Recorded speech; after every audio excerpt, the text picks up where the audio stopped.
grounded to reality. This is great. Andrew, what? I think you guys want to be filmmakers, and you have to hold things to a high standard. I do. I hold it to the high standard that it made me super excited.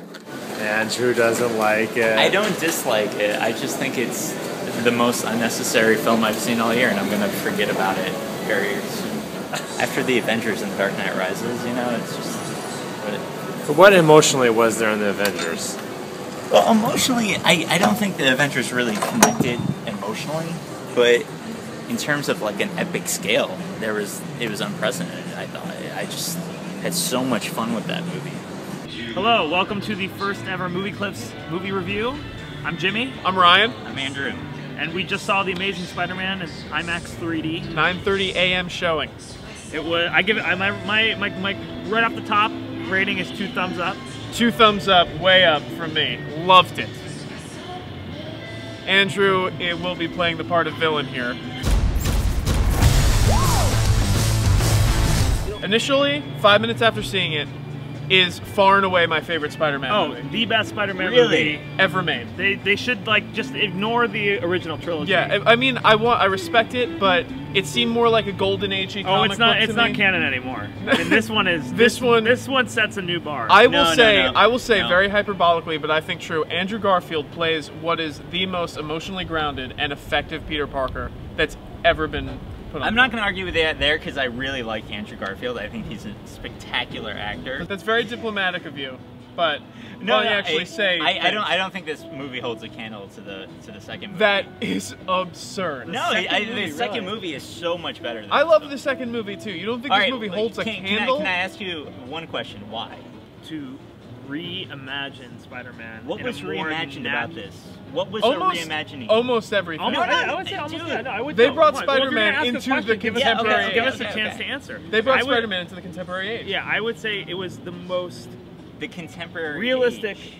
depiction of a superhero movie next to The Dark Knight or the Batman, which it will inevitably be compared to. Well, I mean, yeah, it's going to be compared to everything because it doesn't really have many ideas of its own. It doesn't really approach anything in an original manner. And really, I don't understand what you mean by saying that this is a contemporary Spider-Man, because so much of it, I say like 80% of this movie is Spider-Man 1. Well, I mean, you're dealing with an origin story, so that's inevitable. Yeah, but I mean, you can deal with the origin story they change it in such a way. They did deal with it differently. Well, what did they change? Peter Parker is a completely different character than how Tobey Maguire plays him. It's like they're two sides of the same coin. The original trilogy feels like the Fox cartoons. Like it's kind of which I love. Which I love. Very endearing, but it's just they don't. They're too soft.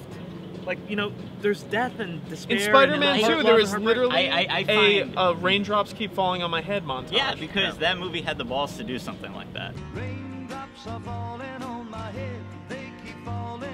I don't know, I prefer this. 2 things. The Avengers and The Dark Knight Rises. Right. That's what you this think movie... this was saying less than The Avengers was saying? No, I'm saying that those movies are game changers. Those movies have taken the genre. Dude. This movie, all right, the first Spider-Man. This is 10 years after the first Spider-Man, right? The genre has changed. The genre has evolved. I think that this the movie has evolved. The genre. I completely disagree. I think that the realistic way that they portrayed Spider-Man. I walked into this movie thinking it was going to be mediocre, and maybe it's because my expectations were lower, but I found myself really just kind of sitting there, nodding my head, really getting into it, and.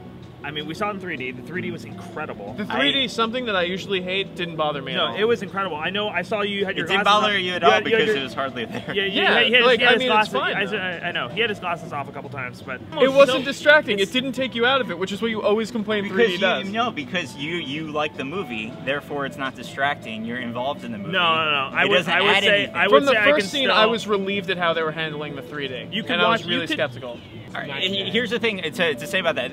There's a considerable amount of death with 2 main aspects. One, when he's flinging around the city, which isn't done enough. Like the last 30 seconds of this movie was my favorite of the movie. It was truly spectacular. The last 30 seconds of the movie was like the shot in Avengers where it's like all 7 of them just kicking ass. It's just like an amazing. Yeah, I love that, and the 3D worked there. The 3D also works. There's doves. There's doves. It got John Woo on us. Yeah, it got John Woo. He goes in front of the moon. Yeah. I got chills. Dude. Oh, that was great. That was the last 30 Spider-Man, seconds. spoiler alert, Spider-Man eclipses the moon in super slow-mo. Also, I'm And gonna doves fly I'm behind gonna him. also get Pretty into some spoilers. incredible. It's like definitely like if you didn't like this movie by that point, you're just like okay. But the other thing Now that's I in have to 3D a like lot is a lot of flickering stuff, a lot of glitter. There's literally particle effects, Yeah, which particle, I think are there's really millions important. of particle effects in this movie. Yeah, but and it's the Avatar effect of saying like, what hold looks on, good in hold 3D? on, hold a on, lot of hold on. particles look Yeah, good in but 3D. particle Yeah, effect- but they also play into the story. Getting into what I don't like, all right, you take Sam Raimi's Spider-Man movie, and whether they intended to or not, Sam Raimi's Spider-Man movie was eclipsed, as you said before, by 9/11. That 9/11 reinforced Spider-Man's movie so much that they added that scene in the bridge where everybody helps out and everything, and they kind of do that here, but you can't take away that aspect of bringing New York together and bringing America together that was so embedded in Spider-Man. Mm-hmm. And there are many wide shots, 10 years later now, there are many wide shots in The Amazing Spider-Man. And I thought it was pretty fitting that in the background we see the World Trade Center, or the World Trade 1, and it's half constructed.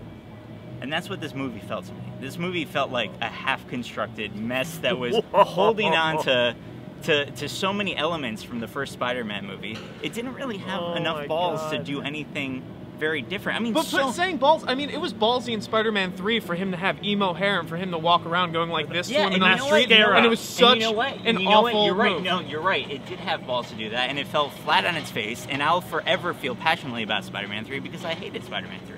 Let's talk spoilers. Okay. Because we So can talk spoiler forever about- territory. we can talk The about- one image that I did like, I like the idea. I think the execution was a little weak because I think the emotional payoff ultimately didn't earn it.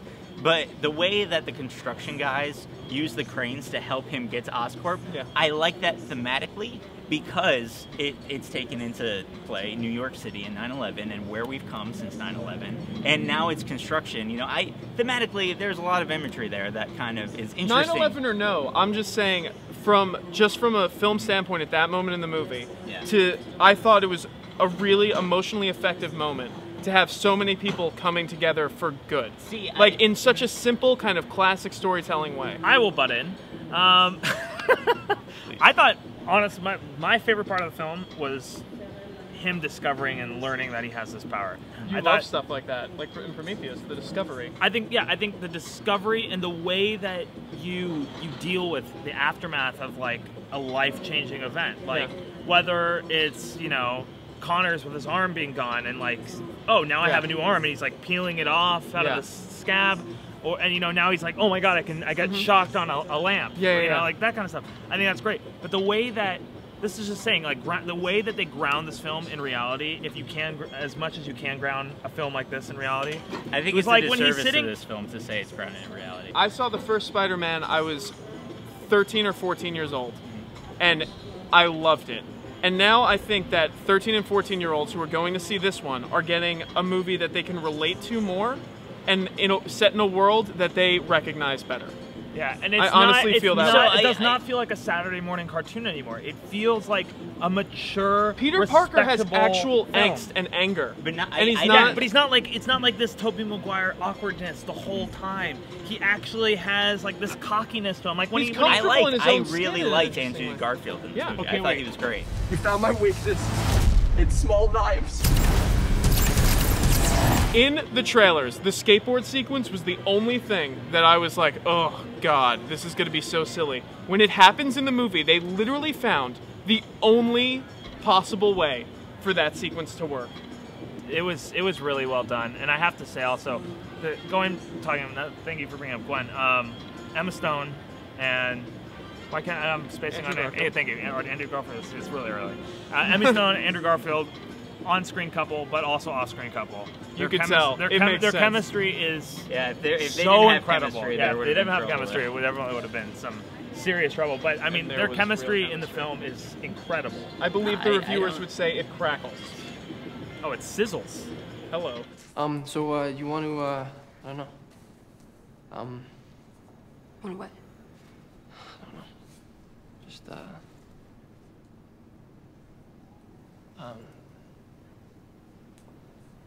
I don't know, we could, or we could do something else. My main gripe about this movie is that I just feel pretty indifferent about it because I've seen it before. It's the Dr. Jekyll, Mr. Hyde storyline. Only it's not really that because it's not like the Connors in the comics. Like when he turned into Lizard, he hated Connors. Like he hated his other self. There was a real duality. That's why you hear that. It's kind there's of a meshed moment in there where it's kind of meshed they're going in this. back and forth. You can And tell that he saves he's them after he transforms back. Yeah, dude, because it was a Deus Ex Machina and they needed it. All I saw was checks and balances. I saw that they got Earthbound Con because they need the international market there.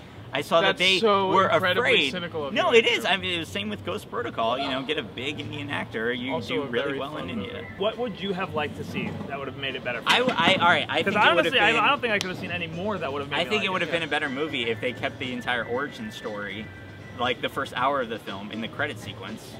Like, just have it kind of like Spider-Man 2, where you kind of tell everything up to it, and then start with a brand new story. But you're comparing this to Spider-Man 2. What about Spider-Man 1?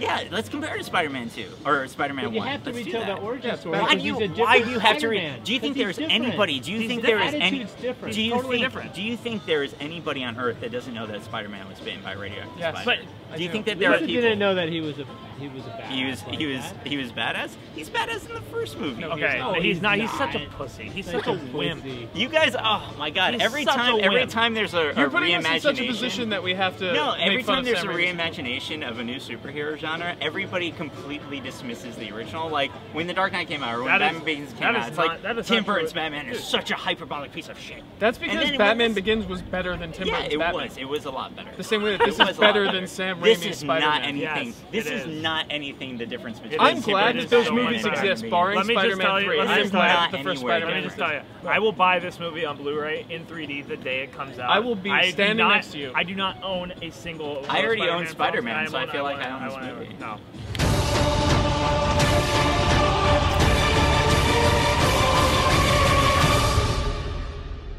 I'm going 9 out of 10. 9.5 out of 10. 6 out of 10. I'm Ryan. I'm Jimmy, I'm Andrew. and comment below. Let us know what you think.